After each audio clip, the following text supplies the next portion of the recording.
seems to me, if we want to give credit where credit is due, that Sister Duville and her nuns were among the first to shape the kind of values that we hold near sacrosanct and dear in Canada.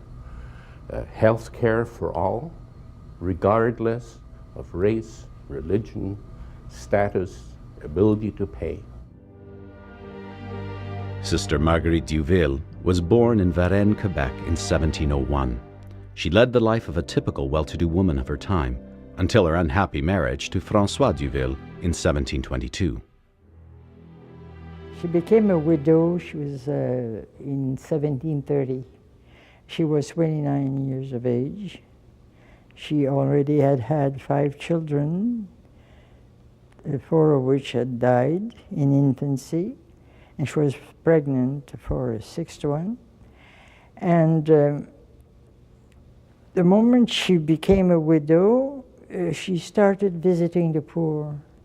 She had experienced poverty herself, and it made her more sensitive to the poverty of others.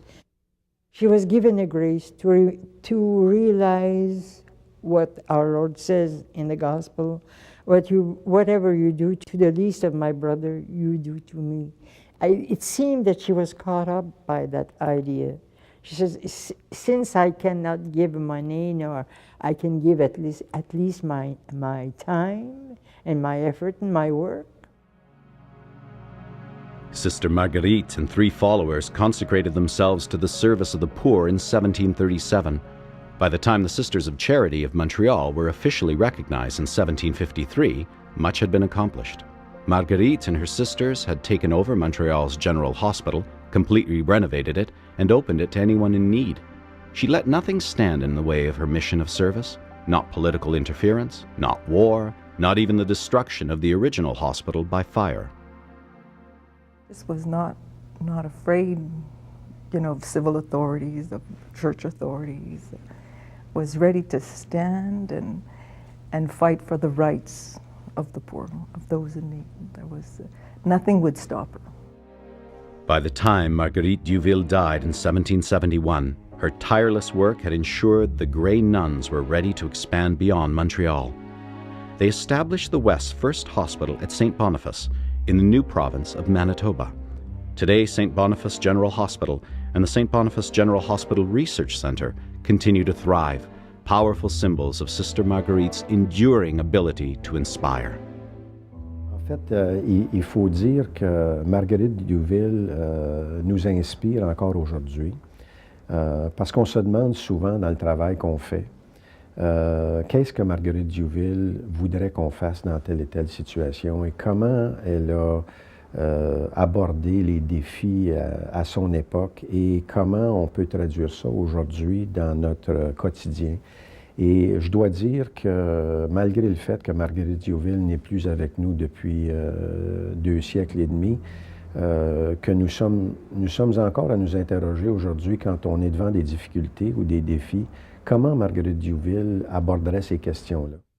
All of us who work in these kinds of areas would like to leave some sort of an imprint that will last longer than we do. As a matter of fact, psychologists tell us that we can't really be truly happy in life until we hitch our wagon to something that's bigger than we are. And I think what the sisters have started here and the work that's being done in this institution, certainly much bigger than any one of us, whether we're researchers, clinicians, and nurses, all of us, I think, can find expression of our innermost values in this place and find happiness in doing what we do. Doesn't mean there aren't frustrations, there always are, but keeping a goal in mind that the sisters have set for us, I think, it sort of keeps you in focus. At her canonization in 1990, Pope John Paul said of Marguerite Duville that she gave us an image of the world where kindness, truth, justice, and peace reign.